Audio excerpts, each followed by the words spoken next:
જો જરૂર પડે એમ તમે એટીએમ માંથી પૈસા ઉપાડતા હો તો હવે તમને એ કરવું મોંઘું પડી શકે છે.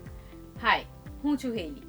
તો આરબીઆઈ અને એનપીસીઆઈની નવી નોટિફિકેશન મુજબ હવે તમે જ્યારે પણ એટીએમ માંથી પૈસા ઉપાડો છો, મેટ્રો સિટીઝમાં 3 વખતથી વધારે અને નોન મેટ્રો સિટીઝમાં 5 વરથી વધારે જો ટ્રાન્ઝેક્શન કરો છો તો એના ઉપર તમારે ચાર્જીસ ચૂકવવા પડશે. તો ટ્રાન્ઝેક્શન લિમિટ જે સેટ કરી છે એની ઉપર જો તમે ટ્રાન્ઝેક્શન કરો છો તો તમારે મેક્સિમમ 23 રૂપિયા સુધીનો ચાર્જ ચૂકવવો પડશે. હવે તમારું અકાઉન્ટ કઈ બેંકમાં છે એની ઉપર ડિપેન્ડ કરે છે કે તમારે એક્ઝેક્ટલી કેટલા ચાર્જીસ ચૂકવવાના થશે. અને જો તમે તમારી બેંક સિવાય બીજા કોઈ બેંકના એટીએમ નો યુઝ કરી એમાંથી તમારું બેલેન્સ ચેક કરો છો તો હવે એમાં 6 ની જગ્યાએ તમારે 7 રૂપિયા ચૂકવવા પડશે. ટ્રેનના નિયમોમાં પણ અમુક ફેરફાર આવ્યા છે. જો તમારી પાસે વેઇટિંગ લિસ્ટ ટિકિટ હોય તો તમે એ ટિકિટની સાથે સ્લીપર કે એસી કોચમાં હવે ટ્રાવેલ નહીં કરી શકો. તમે માત્ર જનરલ કોચમાં એ ટિકિટ સાથે ટ્રાવેલ કરી શકશો.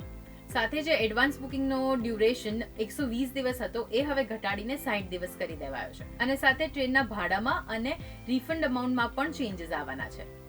11 સ્ટેટની 15 રિજનલ રૂરલ બેંક્સ હવે મર્જ થવાની છે under finance ministries one nation one RRB policy.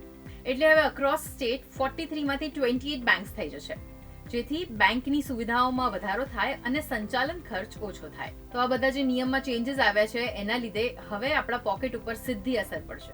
તો તમને શું લાગે છે આ જે ફેરફાર થયા છે એ કેટલી હદે યોગ્ય છે? અમને કમેન્ટ્સમાં ચોક્કસથી જણાવજો. અને આવા જ ઇન્ફોર્મેટિવ ન્યૂઝ માટે તમે જોતા રહો ગુજરાત સમાચાર.